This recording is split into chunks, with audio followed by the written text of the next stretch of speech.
నమస్తే అండి. ఎలా ఉన్నారు అందరూ? ఈరోజు మనం అందరూ బోరింగ్‌గా ఫీల్ అయ్యి వద్దనుకునే ఉప్మాని అందరూ టేస్టీగా తినగలే మళ్ళీ మళ్ళీ కావాలంటూ కోరుకునేలా తయారు చేసుకుందామా? ముందుగా ప్యాన్ పెట్టాయి ఆయిల్ పోసుకుని కొద్దిగా శనగపప్పు, కొంచెం మినపప్పు, జీలకర్ర, ఆవాలు, జీడిపప్పు వేసి శుభ్రంగా ఫ్రై చేసుకోండి. బాగా ఫ్రై అయిన తర్వాత ముందుగానే ఉల్లిపాయ, పచ్చిమిర్చి, కరివేపాకు, చిన్న అల్లం ముక్క తురుముకొని పక్కన పెట్టుకొని ఒక క్యారెట్లో హాఫ్ అయితే సరిపోతుంది. క్యారెట్లో హాఫ్ తీసుకుని ఇష్టంగా తినగలిగితే ఫుల్ క్యారెట్ వేసుకుని నేనైతే హాఫ్ వేసుకున్నాను. ఇలా చిన్న పీసెస్లో చేసుకుని పోపులు ఫ్రై అయిన తర్వాత వీటిని యాడ్ చేసుకోండి. యాడ్ చేసుకుని ఫ్రై అయిన తర్వాత వాటర్ తీసుకోండి.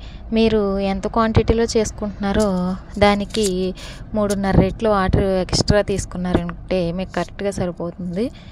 దానికి తగినంత ఉప్పు వేసుకుని మరిగిన తర్వాత టేస్ట్ చూసుకొని ఒకసారి ఉప్పు చూసుకుని తర్వాత ఇలా నూకని యాడ్ చేసుకోండి.